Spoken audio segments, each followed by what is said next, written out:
Andy Johnson, we are going to examine the National Reading Panel report in two parts. This first part, I am going to provide an overview.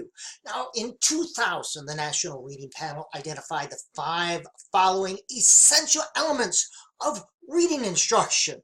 Why 17, almost 18 years later, am I messing with this? Because it is widely cited today and used as a basis for instruction, or oftentimes misinstruction. 1997, Congress asked the National Institute of Children's Health and Development to work with the U.S. Department of Education to establish a national reading panel.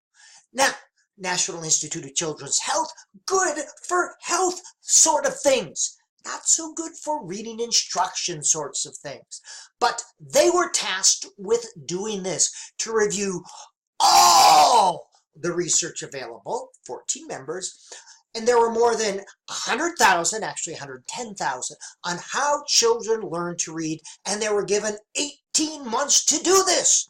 They were to determine the most effective evidence-based methods for teaching reading and describe these methods of reading instruction that are ready to use. You could use them tomorrow. Okay, not a bad task, great. In 2000, they issued a 500-page report. And again, it's widely cited today in books and journals and used as the basis of reading instruction, and often not exactly interpreted correctly. But a little context, enough about that. International Literacy Association, formerly the International Reading Association, National Council of Teachers of English. They publish a lot of stuff, and I like their handbooks of research on reading and English language arts. But these are academic organizations consisting of thousands of teachers, researchers, scholars, parents, writers, publishers, all other professionals in areas related to literacy.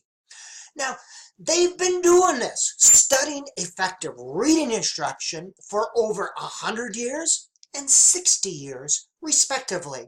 Now compare this to 14 members given 18 months. Thousands and thousands, 160 years, 14, 18 months. Who would I trust most? Interesting. So questions. Why was there a need for a panel when you have that?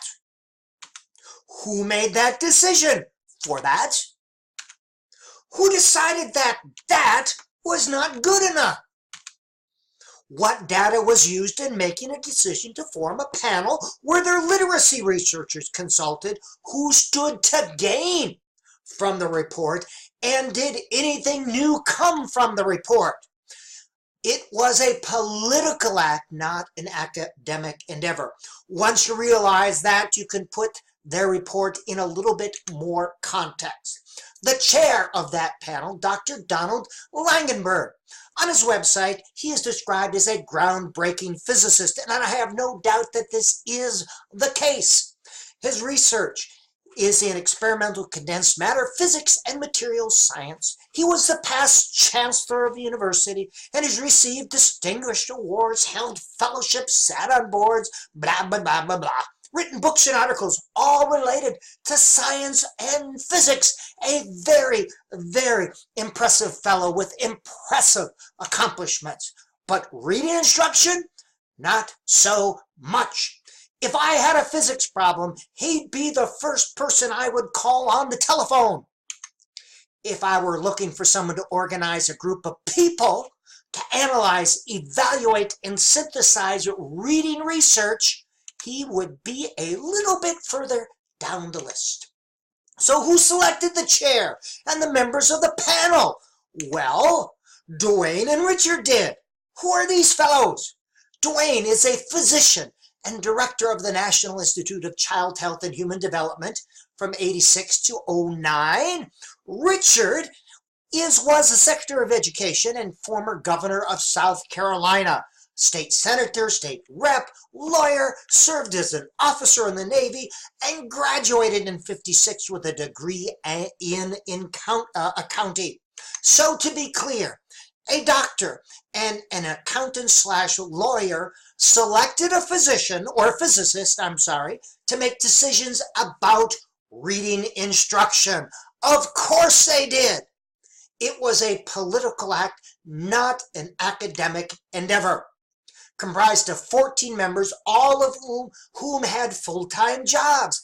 18 months, reviewed 110,000 studies. They were to synthesize the results and write their report in 18 months. Now, the panel actually only examined about 500 studies. Selective filters and bias eliminated studies that did not support a predetermined conclusion that reading involved only 5 basic processes. Now, these processes are necessary, but far from sufficient. The report provides a distorted view of reading and reading instruction. It identifies these 5 as being necessary, essential, but it did not include these 5 as well. These are some selective sources. You can pause and read these. And the next video will unpack and examine the big 5.